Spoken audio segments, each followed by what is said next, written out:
So I've been looking more into the funding, right, and why funding has gone away or is going away or lessening for many families with children with disabilities. Now, I found a PowerPoint that was written in September 2025 by DDD themselves and Access.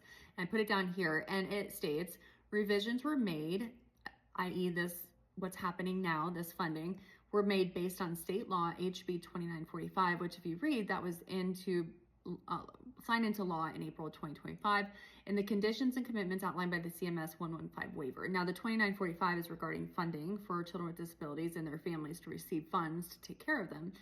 And then the 115 waiver is to continue this program, essentially. I've been doing a little bit more research. Now, I'm not a super pro in these areas right now, you guys. And so if I'm wrong or if there's something off, please just tell me in the comments and I'll look it up. So please understand that I'm reading this, researching it, but if I'm saying something wrong, I apologize and just correct me.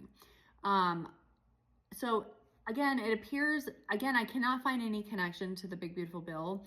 I know that the Big Beautiful Bill did talk a lot about obviously funding and these different things, but I still don't see a connection. See, this came in April and the Big Beautiful Bill is in July, and now these new changes are in September. And we can find that September there was actually a budget change, right, which was September 1st, which is what I went over yesterday regarding this bill too.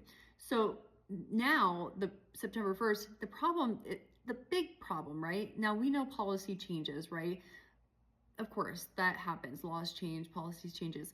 I think the biggest issue right now is that families were not prepared for October 1st, which literally happens in 1 week from today.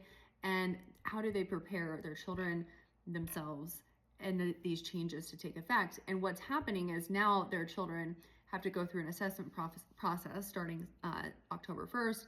And then based on that assessment tool, they are then placed into these categories as to how many hours a family can get. So now they don't even know. The funding's going away October 1st from what they know and what they have. Then they have to do an assessment to find out how many hours they actually have. So they're like, seriously, they have no idea what type of plan they're actually going to get. You know, I mean, there could have been like some sort of tier up, right? Like, okay, in October, like they could have said this in July, and then in October, we're going to have these assessments, and then in December, the funding will change based on the assessments for these families to plan. I don't think there'd be such an uproar, right, as there is now. Of course, there'd be some pushback, but at least at that point, we could start to plan. Families could plan. Families could get new jobs, right? So that's a problem. People are going to go without work. Children are going to go without services. All right, guys, I'm going to keep digging. Okay, bye.